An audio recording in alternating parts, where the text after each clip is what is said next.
Бизге биринчилерден болуп резиновый пуля менен резиновый жанагы октоп коюп, ошо менен атылган жарандар бизге келип түштү.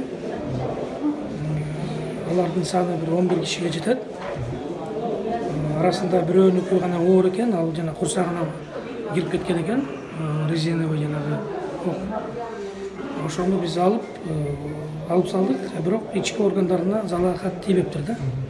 Азыр ал больной наркостон чыгып койгон.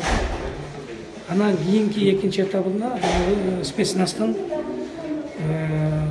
адамдары ошолор бизге түшө баштады. Алар менен бирге милиция кызматкерлеринин адамдары да түштү. 12ге жакын адам.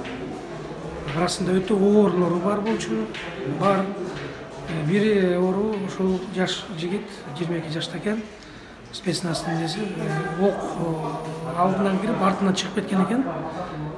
Ошол өпкөнү дагы, жүрөктү дагы аралап кеткен экен. Бай болгон. Эми ал окту биз көргөн жокпуз, бирок тешиги бар да, алдынан кирип артынан чыгып кеткен. Ал жаран ошол операциянын убагында бизге келгенде оор акыбалда келген. Ошол өпкөнүн жанагы көңдөнүндө, төштүн көңдөнүндө 3 литр кан агып, уже ичинде толуп калган экен да. Ал операция убагында жүрөгү токтоп, албетте, жанагы жаракаты оор болуп, ал бала жаш бала каза болду да.